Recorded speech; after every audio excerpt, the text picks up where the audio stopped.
Sangking bere. Sangking batik ya. Ini adalah malam terakhir aku di kebun.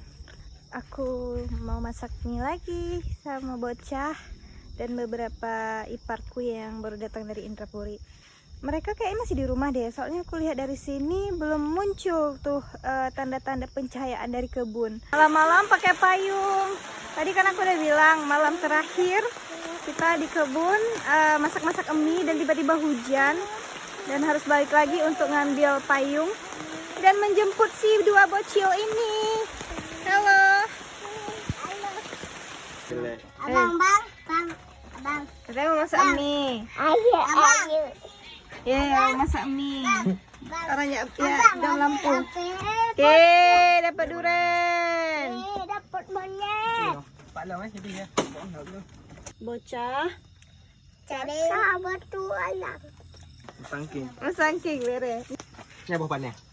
Merukun. Merukun. Hebrew eh. Ini oke ya.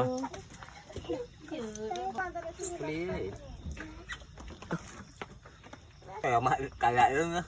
Saya tak buat apa dah.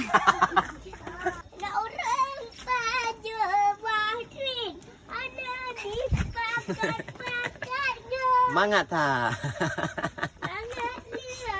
Sangat lihat Nabi dah. pakat. Bro ah. Enggak, anak bro, bukan bro makan. Ini makan mana mas? Udah belum nih ya? Ngapain, Dun?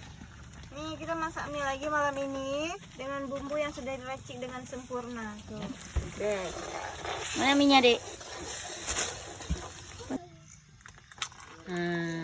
Cerah.